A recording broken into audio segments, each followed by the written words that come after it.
This video is on endpoint protection. Endpoint devices connect to organizations' network. Endpoint devices include stuff like laptops and smart devices like a smartwatch. Organization may give full, partial, or no access to the enterprise network based on the device's compliance with corporate security policies and least privilege. Endpoint protection works via a combination of network and device level defenses.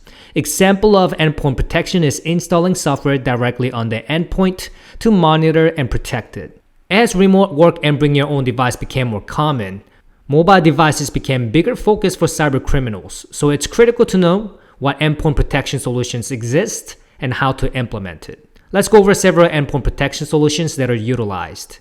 First, we have antivirus and anti-malware. These two are pretty much the same thing even if they have different names.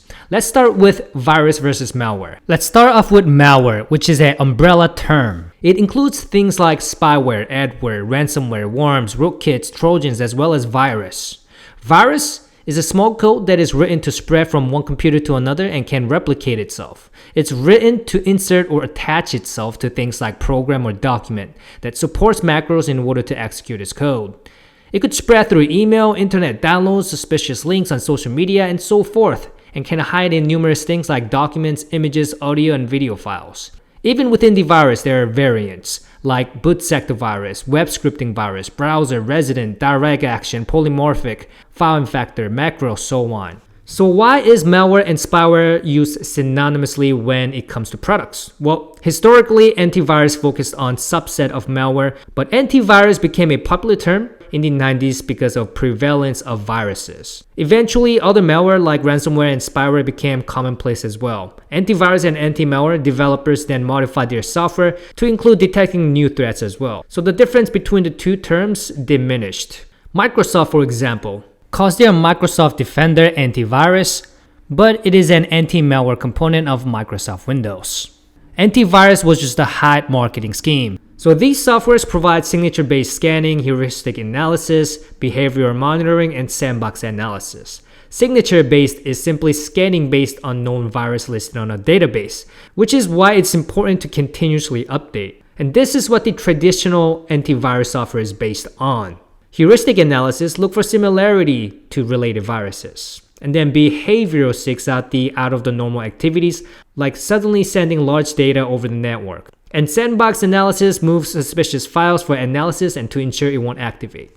Both have full and quick scan option. Quick scan looks for threat in places they mostly hide, and full scan searches everywhere. And after it identifies a threat, it's gonna list it with the threat level, and it may result in fully, partially, or not removed.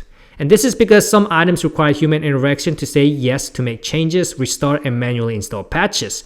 Because at times, software will identify false positive, meaning it detects certain things as a threat when it's actually not. So once again, anti-malware is technically the correct term for solutions that are available today. However, the term is still highly interchangeable.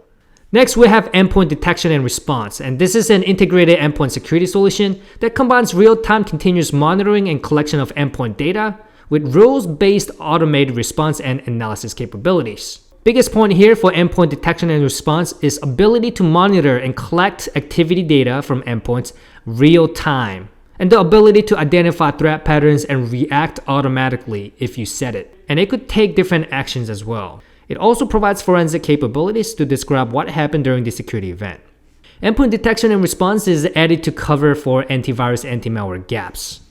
Then we have data loss prevention. This makes sure that users don't send sensitive or critical information outside of the corporate network. They have a software that helps a network admin control the data that users can transfer. This basically detects potential data breaches and data exfiltration transmissions and prevents them by monitoring, detecting, and blocking sensitive data while in use, in motion, and at rest. It enforces remediations with alerts, encryption, and other protective actions to prevent end users from accidentally or malicious sharing data that could put the organization at risk. And then we have firewalls. We have two types. We have the traditional and the next generation. A traditional firewall is to police flow of traffic that goes in and out, based on port, protocol, source address, and destination address. We're talking about functionalities like packet filtering, stateless inspection or stateful inspection, as well as VPN support. But the next generation firewall goes beyond this. Next generation firewall has what we call intrusion prevention system, as well as deep packet inspection. Before we talk about intrusion prevention system, let's talk about intrusion detection system.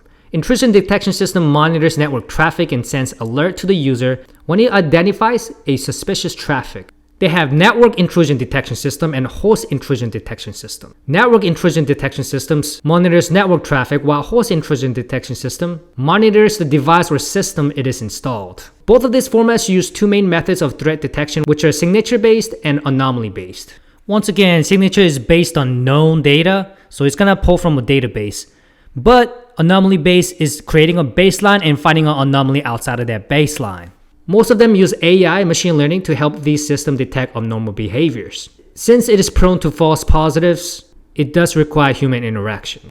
And then we have the intrusion prevention system. It's a software that does the same thing as intrusion detection system, but comes with an automated responses such as blocking the traffic source address, dropping malicious packets, and also provides diagnostic tool that identifies network security threats. And intrusion prevention system is what the next gen firewall has, along with deep packet inspection. Standard packet filtering only reads the header of a packet. Deep packet inspection ensures thorough inspection of the packet's content, including its source, which means it is able to see full context of each packet.